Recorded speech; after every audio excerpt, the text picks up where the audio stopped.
Thank you for joining us all this evening.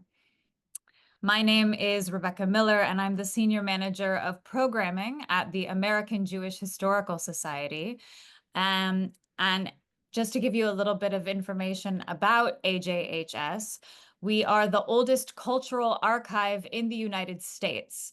We are located just off of Union Square in New York City inside of the beautiful Center for Jewish History. And we are home to over 30 million documents, books, art, artifacts that document the Jewish presence in the United States or Americas from 1654 to the present. And we're very pleased today to offer this program, Jews and the KKK, Antisemitism, Vigilantism, and Resistance, with our guest scholar, Andrew Sperling. Andrew Sperling is the inaugural Leon Levy Fellow at the Center for Jewish History. A recent graduate of American University's doctoral program in history, his work explores the legacy of anti-Semitic extremism in the United States. His writings on anti-Semitism, Southern Jewry, and refugee experiences have appeared in American Jewish History, the AJHS Journal, Southern Jewish History, and The Conversation. He's a recipient of the Mark and Ruth Luckens International Prize in Jewish Thought and Culture and research grants from the American Jewish Historical Society and American Jewish Archives and American Academy for Jewish Research. We have allotted after Andrew's lecture for about 10 to 15 minutes of Q&A.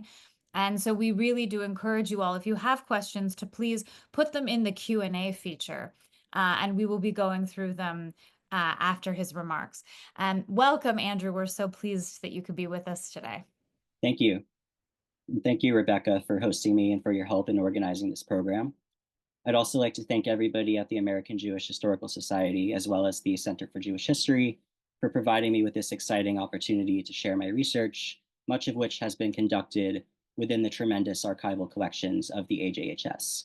So tonight I will be offering insight into an understudied facet of American Jewish history, American Jewish encounters with the Ku Klux Klan, one of the nation's foremost white supremacist groups that still operates today.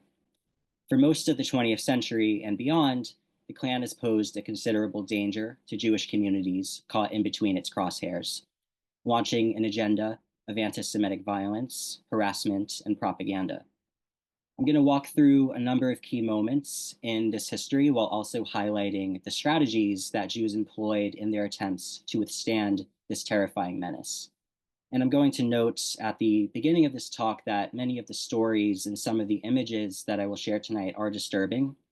And I share them not to shock anybody, but to educate on the enduring legacy of anti-Semitism in America, as well as the resilience that has characterized the Jewish fight against it.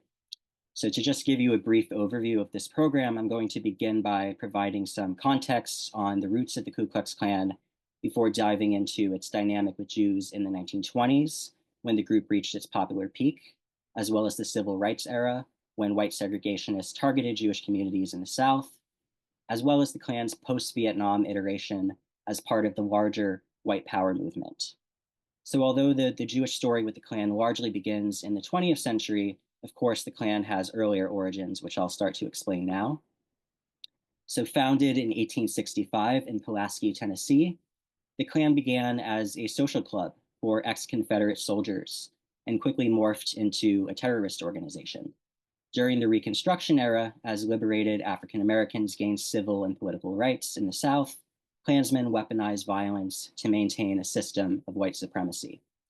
In addition to deadly attacks on African Americans and white Republicans, the Klan implemented tactics to intimidate their opponents, riding on horseback throughout the night, dressed in their infamous white robes and hoods. The goal, to scare Black voters and the whites supporting the Republican Party, thereby placing political power back in the hands of pro-Confederacy politicians, redeeming the South in the process. By the 1870s, the federal government intervened successfully, passing legislation such as the Ku Klux Klan Act of 1871, which led to the demise of the so-called First Ku Klux Klan. Under such an act, federal troops would be sent to enforce the law, and many Klansmen were arrested and imprisoned. But although the Klan temporarily lost its power, remnants remained active, often in the form of militia clubs, and the organization became romanticized as a heroic band of men fighting for the so-called lost cause of the Confederacy. So those familiar with American Jewish history and heritage know that between the 1880s and 1924, Jewish immigration to the US blossomed. Although there had been anti-Jewish sentiment since before the founding of the Republic, the steady arrival of millions of Yiddish-speaking Jews between the late 19th century and the early 20th century helped spark nativist and xenophobic fervor, represented in this glimpse you can see of the political cartoon on screen. The drawing gives the impression of an endless flood of foreign Jews depicted to be grotesque and gluttonous in their appearance. And as Jews continuously settled in New York City, the stereotype of the Yankee Jew, swindling, dishonorable, greedy in character, came to inform perceptions of Jews elsewhere. So many will know the story of Leo Frank, for instance, the Jewish superintendent of a factory in Atlanta for the murder of who was arrested for the murder of his 13-year-old employee on very dubious evidence. He had been raised in New York and after his arrest became demonized in the Atlanta press as a typical Yankee Jew. He was convicted for the killing of Mary Fagan and was also believed to have raped her. But upon reviewing the evidence, the governor of Georgia commuted his death sentence. Frank's fortune would still not change. Public outrage in the state of Georgia, which had turned into anti-Semitic hysteria, had grown too unwieldy to control. He had been raised in New York and after his arrest became demonized in the Atlanta press as a typical Yankee Jew. He was convicted for the killing of Mary Fagan and was also believed to have raped her. But upon reviewing the evidence, the governor of Georgia commuted his death sentence. Frank's fortune would still not change. Public outrage in the state of Georgia, which had turned into anti-Semitic hysteria, had grown too unwieldy to control. A mob abducted Frank from his jail cell and lynched him from an oak tree in Marietta, Mary Fagan's hometown. So similar to the lynchings of thousands of African Americans, the event was a public spectacle with prominent citizens in attendance. And it was only months later that several members of the lynch mob reappeared on top of Stone Mountain in Georgia, where they resurrected the Ku Klux Klan. So the connection between the Klan's rebirth and the violent murder of a Jew was quite clear. The group had even dubbed themselves the Knights of Mary Fagan in honor of Leo Frank's alleged victim. The notion of vigilante justice, which in this case involved brutal retaliation against the Jewish defiler of a white Christian girl, came to define the Klan's interactions with several Jewish men in the 1920s. The Klan in this era had acquired significant cultural capital. Its leaders expressed interest in normalizing their politics and image within white Protestant communities, often fundraising for family-oriented activities like picnics and baseball games for neighbors to enjoy. Scholars of the Klan estimate that at its peak, the Klan might have contained up to 5 million members nationwide, with many more sympathizers or affiliates. And the so-called Hooded Order also achieved significant political success, electing dozens of governors and senators across the country that were known to support the Klan's agenda. In Indiana, which is considered to be the Klan's stronghold in these years, historians estimate that a third of its white American-born male population joined the organization. While it's important for us to recognize the Klan's favorable social reputation within Protestant communities in the 20s, we must also not forget its violent legacy. Even as their leadership sought political goodwill, Klansmen still ruthlessly terrorized its targets: African Americans, Catholics, Jews, and citizens and immigrants considered un-American, those who did not possess the august Anglo-Saxon heritage that the group claimed to represent. Social issues of the day made Jews a convenient scapegoat. The Roaring Twenties and its cultural output, film, music, fashion, produced a host of anxieties about race, gender, and sexuality. The Klan and other prominent social critics, including the automobile innovator Henry Ford, blamed Jews for society's moral decay. After all, Jews had been influential in the development of the film industry and jazz music as producers, composers, writers, and performers. Even baseball, the national pastime, had become problematized, as seen in this issue, of Henry Ford's newspaper, the Dearborn Independent, which reads, "The peril of baseball, too much Jew." Klan propagandists also exploited this national unrest to invoke anti-Semitism, and this hatred fueled the fantasies of its membership. The Klan's violent assaults on Jews in the 1920s were relatively rare, especially in comparison to its attacks on other racial or religious minorities, but there were several dozen recorded violent incidents and many more instances of intimidation directed at Jewish families and individuals throughout this era. That Jews could be victimized by Klansmen espousing white Christian supremacy confirmed their vulnerability and confused their sense of safety and acceptance among Americans. Most violent encounters between Jews and Klansmen reveal certain patterns, not unlike the degrading and brutal attacks on Black men, and much like the Leo Frank case, assailants commonly accused Jewish males of sexually violating white Christian women or girls. In most cases, Klansmen had infiltrated local law enforcement so effectively that vulnerable Jews could hardly trust such institutions to protect them. For Jews who had only recently made America their home, the specter of the Klan accentuated their social marginalization, complicated their otherwise rosy impressions of the nation. So to emphasize some of these patterns, I'm going to highlight a few moments in which Klansmen invented the idea of a sexually aggressive, lascivious Jewish threat that imperiled the sanctity of white Christian womanhood. And this was also the age of Prohibition, when temperance advocates vilified immigrants from Southern and Eastern Europe, especially Catholics, for supposedly ushering in a culture of drinking and criminality. So in Tulsa, Oklahoma, in the year 1924, Klansmen accused a Jewish movie projectionist named Nathan Hanseman of bootlegging and peddling drugs, the kind of crimes linked to prostitution and the corruption of young whites, including women. Police officers had phoned Nathan Hanseman, asking him to come in for routine questioning. Moments after arriving to the station, members of the Klan grabbed him and pulled him into a vehicle. The call was a trick set up by police to entrust the Klan with a violent form of punishment. The abductors stripped Hanseman of his clothes, tied him to a tree, and took turns flogging him repeatedly. Hanseman recalled, quote, "I had rather they would have killed me than to whip me the way they did." The Klansmen dumped him on the side of the road, but Hanseman survived his injuries. He was bedridden for 10 days, but agreed to pose in his underwear for an anti-Klan newspaper displaying the scars that now covered his body, and that image is on the screen. Hanseman's troubles and the disturbing photograph that had documented his injuries played a significant role in political efforts to dismantle the Klan in the state of Oklahoma. Governor Jack Walton was so incensed that he declared martial law in 7 counties where the Klan had been strongest. But despite his efforts, Walton could not overcome the Klan's stranglehold over Oklahomans. State representatives, encouraged by outraged citizens in favor of the Klan, impeached the governor. In the same year, 1924, the Klan sounded the alarm over Jewish depravity in Freeport, a village of Long Island, New York. There, a Jewish pharmacist was closing his shop when 8 Klansmen marched in and demanded his exile.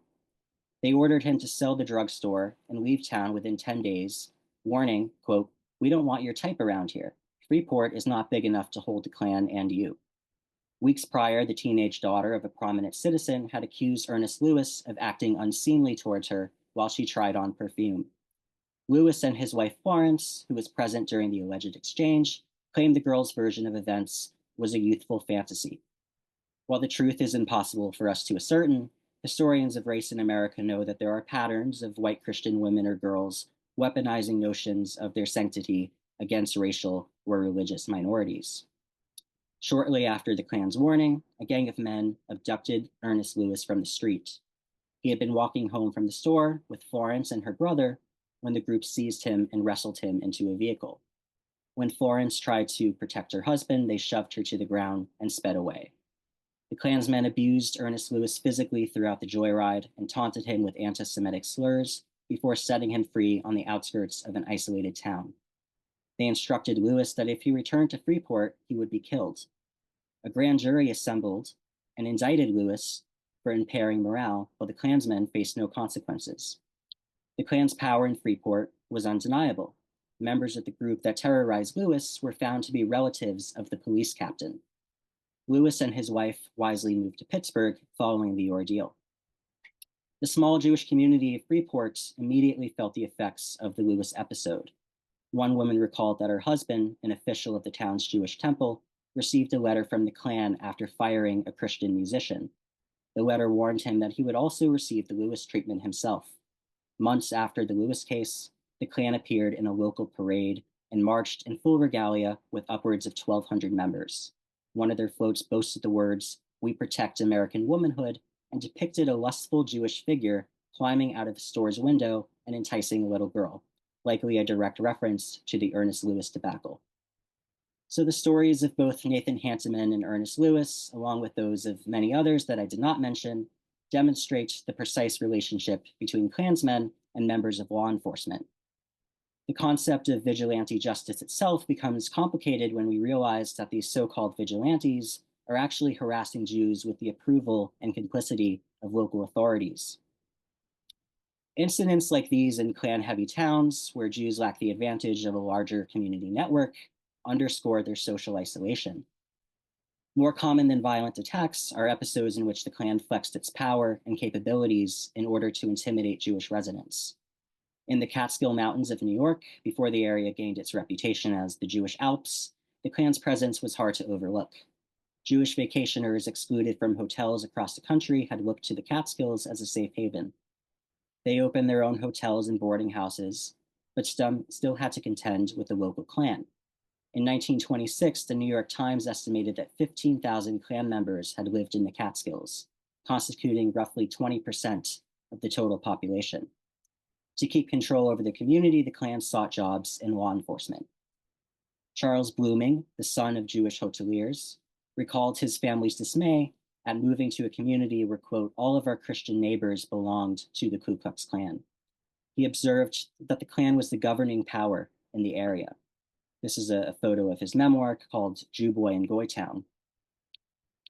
So the Blooming family were determined to make a success in the Catskills. Charles described his parents as religious Jewish immigrants from Eastern Europe, accustomed to poverty, but aspiring to prosperity in America, a typical Jewish story.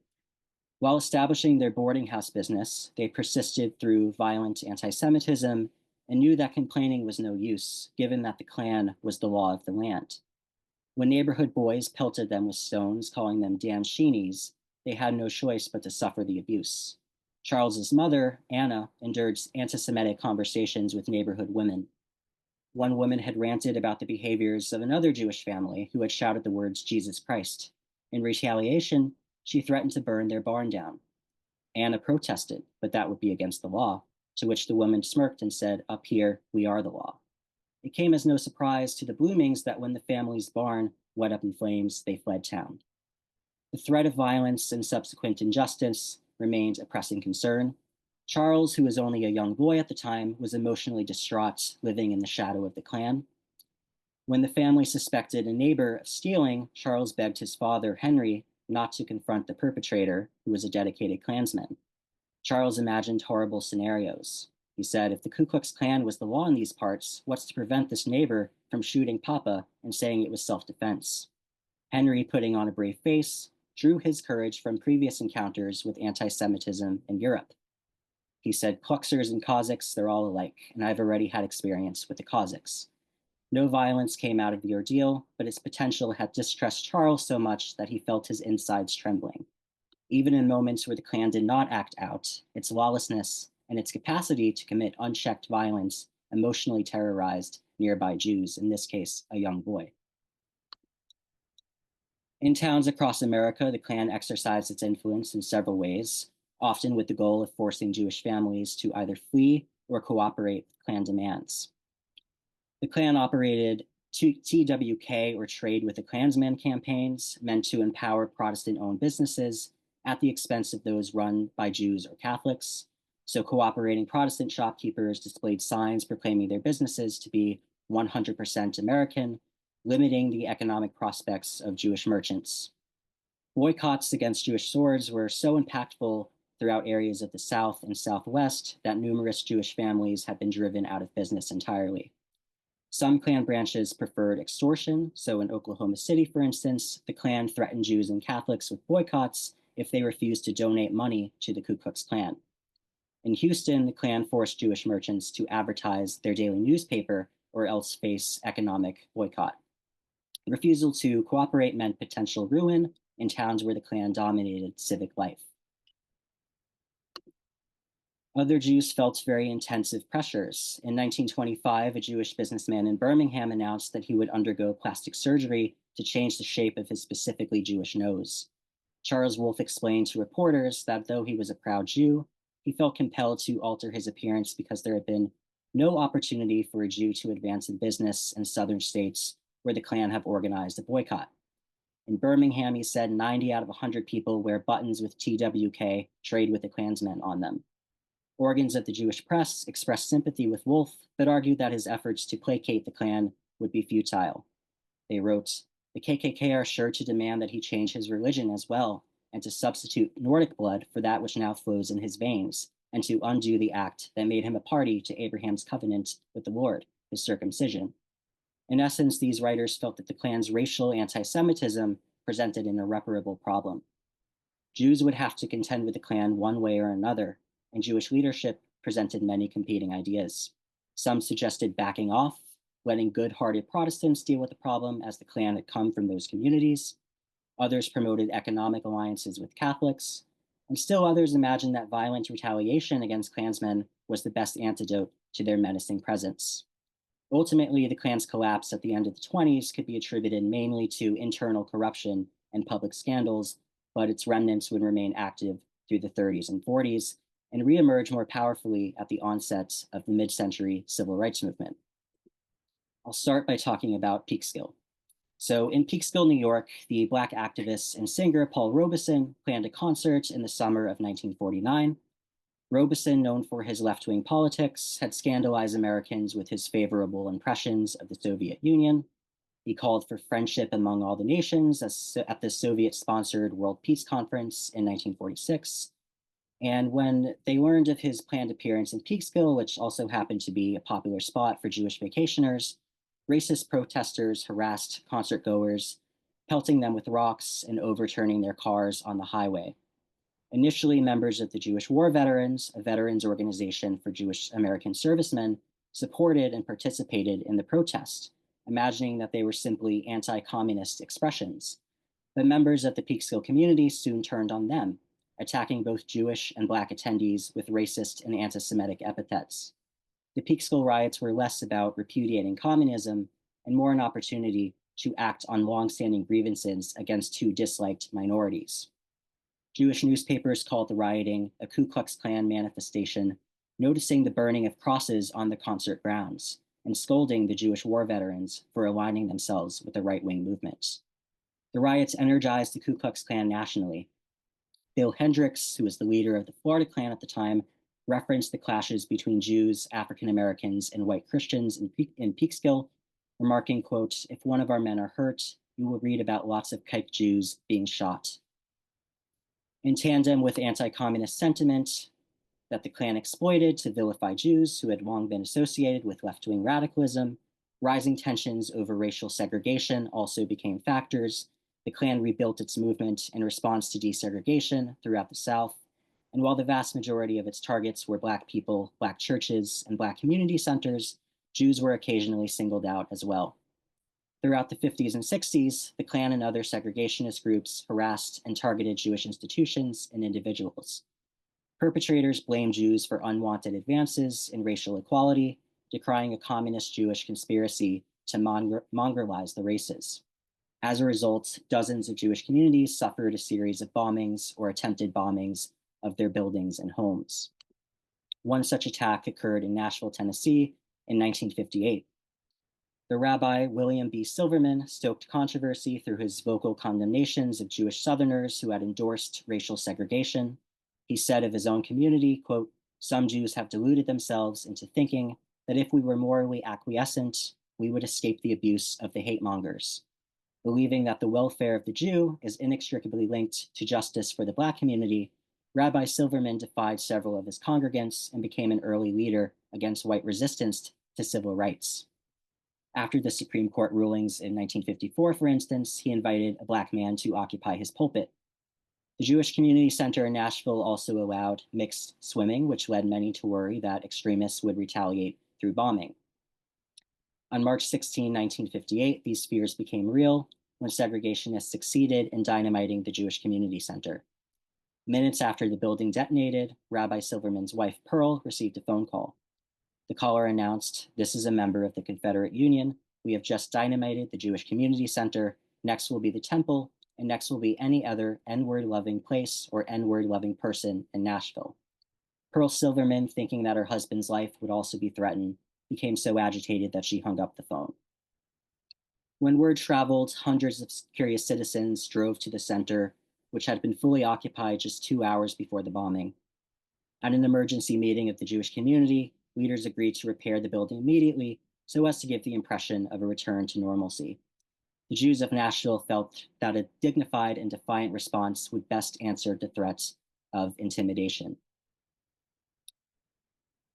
In truth, even though there were critics of leadership at the Jewish Community Center, those who had expressed that perhaps if the rabbi had been less politically liberal, this wouldn't have happened, it might still have been dynamited due to irrational anti-Semitism, because elsewhere in the South, more apolitical Jewish communities had also been attacked, suggesting that anti-Jewish tropes mattered more to the assailants than did reality. Incidents like these, of course, prompted internal Jewish debates about the wisdom and vocally opposing white racism. Some Southern Jewish congregants expressed discomfort with politically liberal rabbis, imagining that they would face Klan-initiated or Klan-inspired backlash, but many Jews remained steadfast.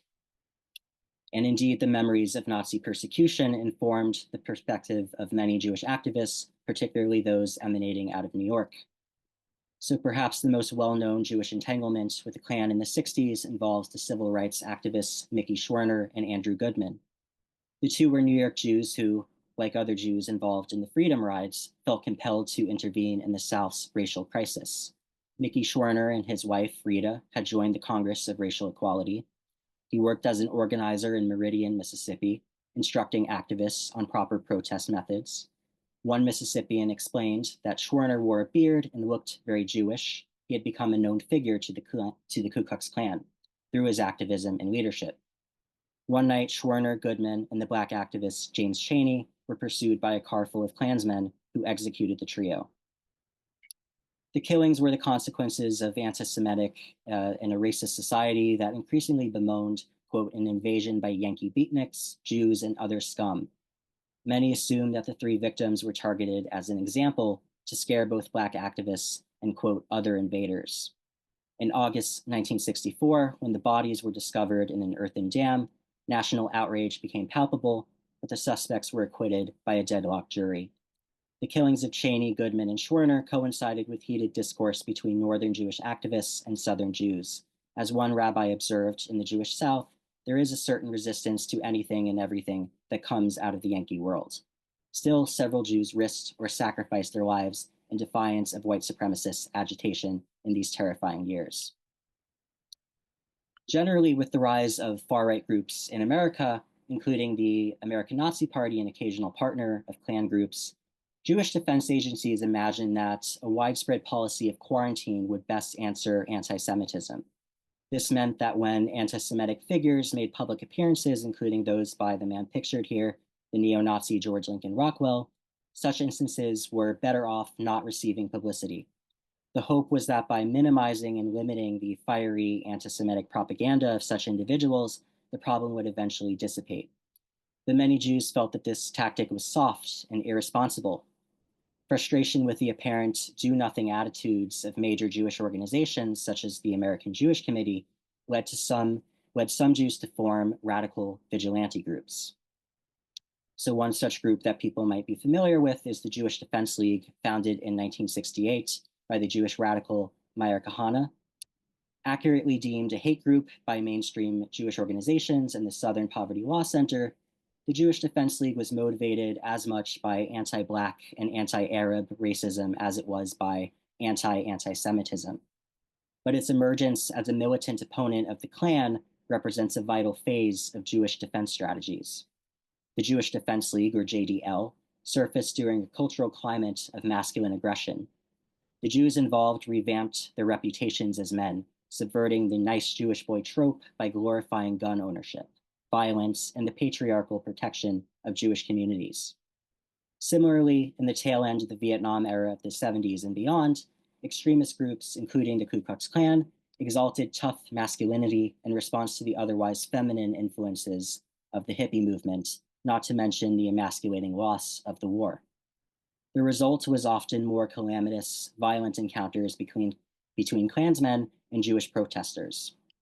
Take, for example, an anti-Klan rally held by the JDL in 1971, New Jersey. After hearing reports that the Klan had burned crosses on the lawns of Jewish residents, JDL members marched with weapons, vowing to confront Klansmen directly, and were subsequently arrested.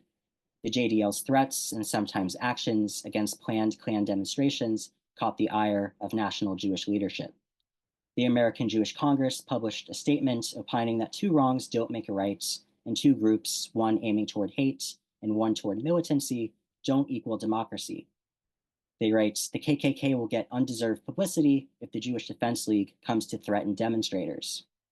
The JDL's response to such criticisms was to award prominent Jewish leaders with the Uncle Jake Awards, a dubious honor ridiculing so-called Jewish traitors, or Uncle Jakes, a take on the Uncle Tom moniker. The central issue had divided Jews for decades. Was there a limit to freedom of speech? And were Klansmen and other anti-Semitic rabble-rousers entitled to civil liberties despite their vitriol? These questions persisted in the coming years, especially with the rise of the Louisiana politician David Duke in the 1980s. A neo-Nazi and former Grand Wizard of the Ku Klux Klan, Duke saw significant electoral success throughout his political career. He was elected to the Louisiana House of Representatives, serving from 1989 to 1992, and infamously earned over 500,000 votes in the 1991 race for the Louisiana governorship. Although Duke initially attempted to shy away from his prior career as a professional bigot, Jewish groups reminded the public of his past, including his admiration for Hitler and his record of Holocaust revisionism. Once his loftiest political ambitions failed, he re-embraced anti-Semitism in the public eye, remarking in 1998, for instance, that, quote, Jews lead the effort to de-Christianize America. Throughout Duke's time in the spotlight, the successor to the Jewish Defense League, the Jewish Defense Organization, which operated under the leadership of a man named Mordecai Levy, continued to embrace violent retaliation and militant resistance. Levy organized paramilitary training camps in an effort to train young Jews in self-defense, parallel to the Klan's own initiatives to induct children in violent ideologies. You can see on the screen here an advertisement for Camp Judo, which was meant to instruct young Jews on self-defense, and then a very disturbing photo of Klansmen instructing a child on how to operate a firearm. So kids were instructed in operating weapons and told also how to choke out Jews and African Americans at these Klan training camps.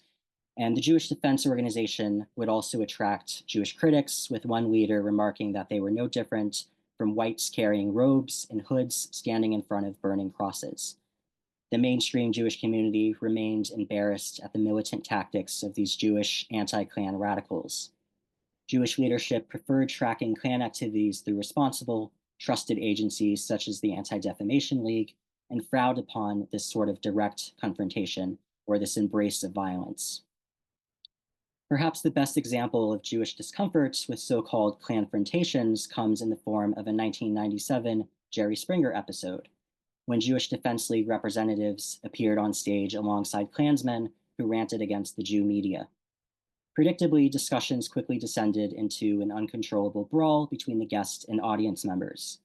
Jewish groups excoriated Jerry Springer, himself the Jewish son of Holocaust survivors, for allowing Klansmen to spout their bigotry on a televised program, and for turning anti-Semitism into distasteful, lowbrow entertainment.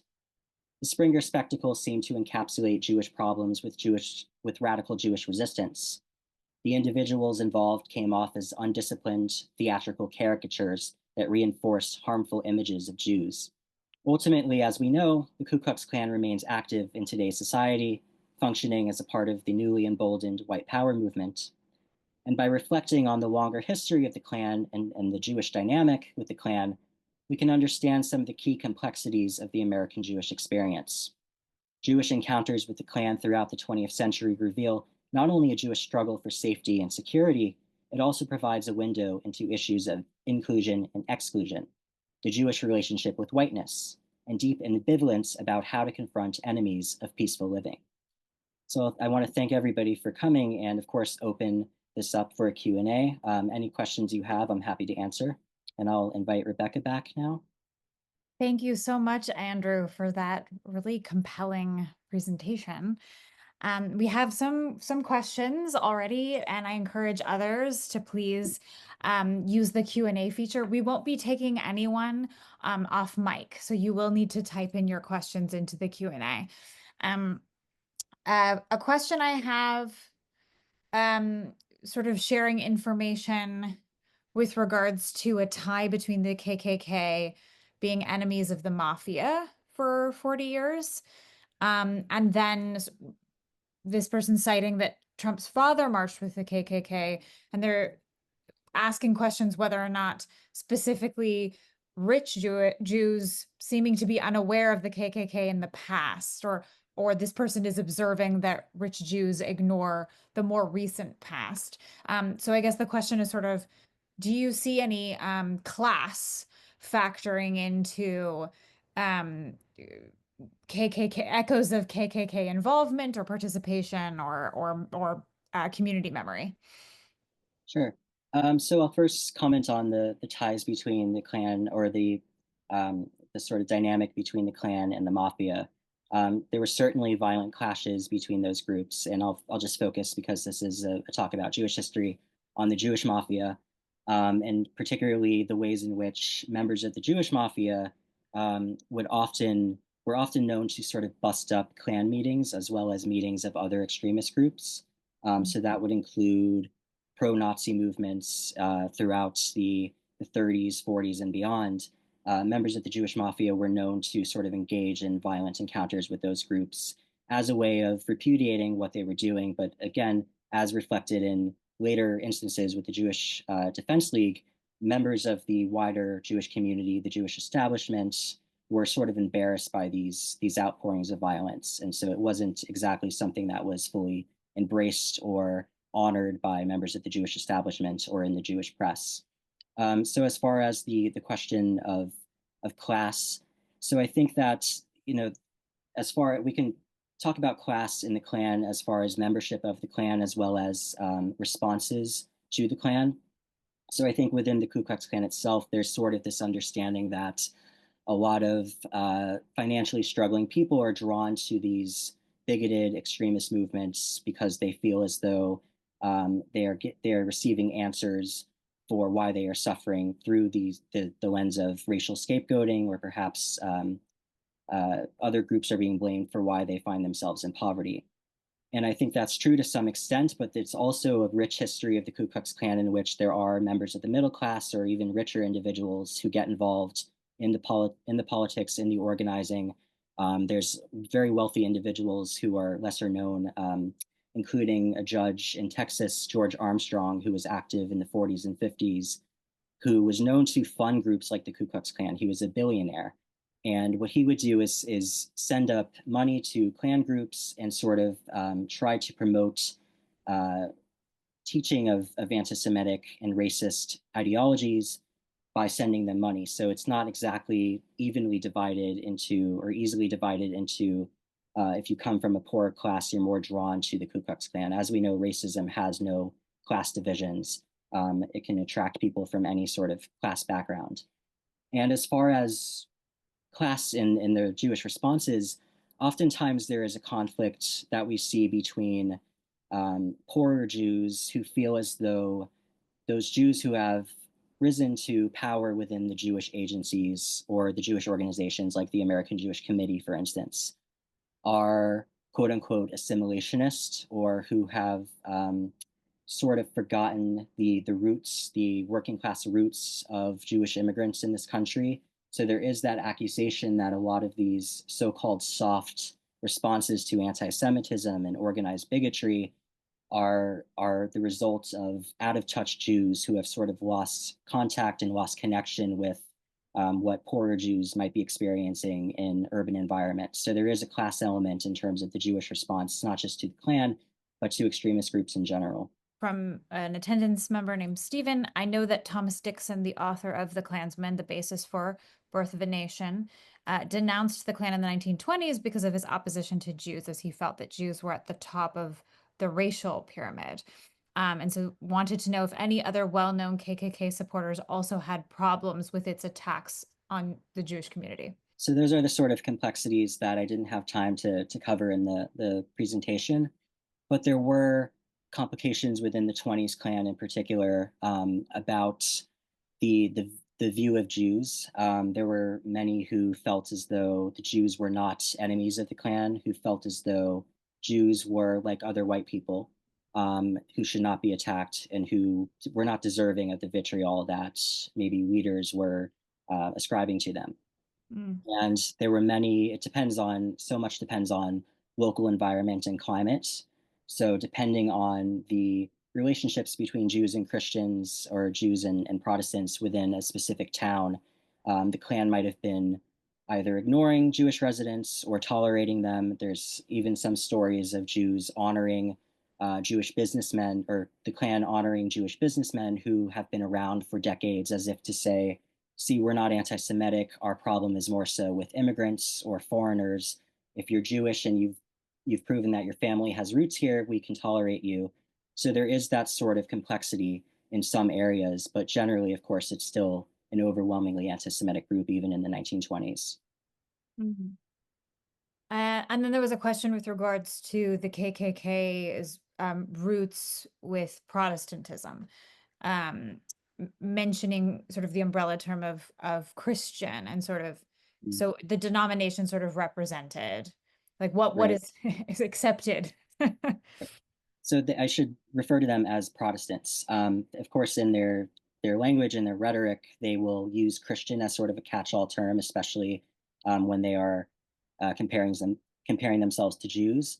But it was a Protestant movement, and there's so much work that has been done recently that sort of shows the ways in which the Klan really tried to normalize its presence within Protestant communities, whether that's through holding community-oriented events, baseball games, as I mentioned in the talk.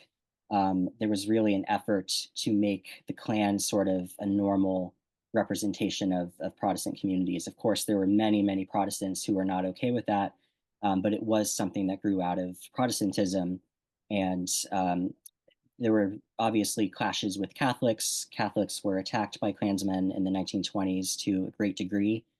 And it's not until later decades that Catholics would become more involved in these sort of white supremacist groups, even in the 1930s and 40s, when you have pro-Nazi groups that were actually largely Catholic.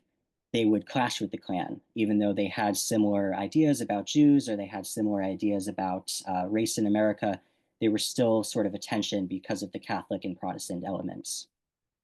And then there was a question with regards to the KKK's roots with Protestantism, um, mentioning sort of the umbrella term of Christian and sort of Mm. so the denomination sort of represented, like what Right. is is accepted. So I should refer to them as Protestants. Of course, in their language and their rhetoric, they will use Christian as sort of a catch-all term, especially when they are comparing themselves to Jews. But it was a Protestant movement, and there's so much work that has been done recently that sort of shows the ways in which the Klan really tried to normalize its presence within Protestant communities, whether that's through holding community-oriented events, baseball games, as I mentioned in the talk. There was really an effort to make the Klan sort of a normal representation of Protestant communities. Of course, there were many, many Protestants who were not okay with that, but it was something that grew out of Protestantism. And there were obviously clashes with Catholics. Catholics were attacked by Klansmen in the 1920s to a great degree. And it's not until later decades that Catholics would become more involved in these sort of white supremacist groups, even in the the 1930s and 40s when you have pro-Nazi groups that were actually largely Catholic. They would clash with the Klan, even though they had similar ideas about Jews or they had similar ideas about race in America. They were still sort of a tension because of the Catholic and Protestant elements. See. And then with regards to the stripes on the arms of KKK gowns, and sort of um, asking questions with regards to the regalia or the uniform or what Mhm. perhaps those symbols meant. Right. So the thunderbolt or um, the symbols on the gowns. Let me just see if I can try to pull up the picture. Um, there's all sorts of symbolization within Klan culture that I'm not exactly fully versed in. My perspective is more so on Jewish responses, but they all have deeper implications and meanings that really result that go back not only to the late 19th century, but they're pulling on richer and deeper histories to sort of tie themselves to Anglo-Saxon culture, but also some sort of weird mysticism as well that informs some of their perspectives. So it's all very referring back to several different cultures that are not exactly represented in their own heritage, which is makes it somewhat ironic when they, um, you know, exclude people and sort of ostracize people on the basis of not being Anglo-Saxon. Many of the great irony is that many of the Klansmen in the 1920s and beyond would not have that heritage themselves. Mhm. Um, uh, an attendee is confessing a question they've always had. To what extent were segregationists driven ideologically by anti-Semitism? Their impression is the movement and the third Klan more generally was a defense of existing racial structure instead of um, conspiratorial views, um, and asking sort of anti-Semitic conspiracy theories, were part of the movement. Um, sort of listing some context here, but how large and important was the influence of anti-Semitic conspiracy theories amongst segregationists and the Klan in the sort of more 50s and 60s period? Right. So I would definitely agree that the Klan's reason for existence in those years was to protect segregation and to protect Jim Crow. But what happens is that they become very easily influenced by the idea that behind integration and behind um, efforts at racial equality are Jewish boogeymen, Jewish controllers who are actually orchestrating the civil rights movement. This is sort of the widespread conspiracy theory that many of them deeply believe in. It's prominent throughout their literature. It's prominent in their talks that they give. They believe that there is a Jewish conspiracy to basically supplant or uproot the system of white supremacy throughout the South or the white racial structure throughout the South, and that unless they don't address it, the Jews are going to succeed. And we see that sort of evolution of that general core idea today with something like the Great Replacement theory, for instance. People who believe in that are espousing the idea that Jews and liberal elites are orchestrating the erasure of the white race in favor of immigrants of color. And so it all sort of evolves, but at the core of what I would say is white supremacist ideology is this belief that Jews are trying to be politically subversive and trying to basically harm white culture and whiteness. And then we have just time for one more question. And oh, that's a story. So sorry. The somebody is very curious about the relationship between the KKK and German Nazis specifically, and the intersection of that. Right. So there actually is some evidence of active claverns in 1920s Germany. They wouldn't have been too influential or they wouldn't have had many members, but there is evidence that actually in Weimar Germany there was an active Klan. That's something that I think definitely invites more research. And there's definitely evidence that some of the rhetoric coming out of the Ku Klux Klan in the 20s would inspire the German Nazis, and obviously, as the Nazi regime takes over, the Klan in the U.S. takes inspiration from that as well. So it's sort of a reciprocal relationship in that sense, in that they have common enemies, the Jewish people, and they are sharing the same ideas, obviously in different cultural contexts, but they are still engaging in the same ideas, and they find that um, evidence of, for instance, Jewish depravity in Europe, as the Nazis would claim, the Klan would take that and apply it to their own literature in the US and say, look what the German Jews are doing, and that's why they are being harmed over there. So there was no sympathy as the Holocaust developed on behalf of the Klan. There was no sort of reconciliation, even though obviously the Germans became the enemies of the country. There was, as we get into the war period, certain Klansmen who felt as though they ought to be more patriotic, and so they would criticize the Nazi Party, but that didn't mean that they would disagree with the anti-Semitic ideology. And as I mentioned, as far as domestic Nazi movements, there were obviously domestic Nazi movements in the U.S., but they would not typically work with the Ku Klux Klan. There are some exceptions, but because of the Catholic and Protestant divide, they would not typically collaborate with each other until much later periods.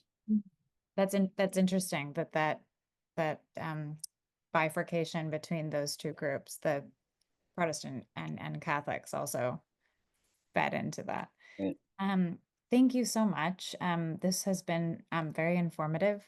Um, and I suppose one thing for our audience members, if people are interested in learning more, or if there's a particular archive or collection at AJHS or at even another repository that you would recommend, where could people go to learn more? To learn more, you can look at the AJHS Archives website. So what I would suggest is just going to Center for Jewish, cgh.com or cgh.org, excuse me, searching in the search box for Klan and anti-Semitism. And if you'd like to speak to me more, I have my email up on the screen. I can direct you to specific resources as well as outside materials that relate to this topic. Excellent. Thank you so much, Andrew. And thank you to all of our attendees who took time out of their evenings to join us today. We encourage you, of course, to always visit us at ajhs.org/programs to sign up for more events just like this one. Have a wonderful evening, everyone, and thank you.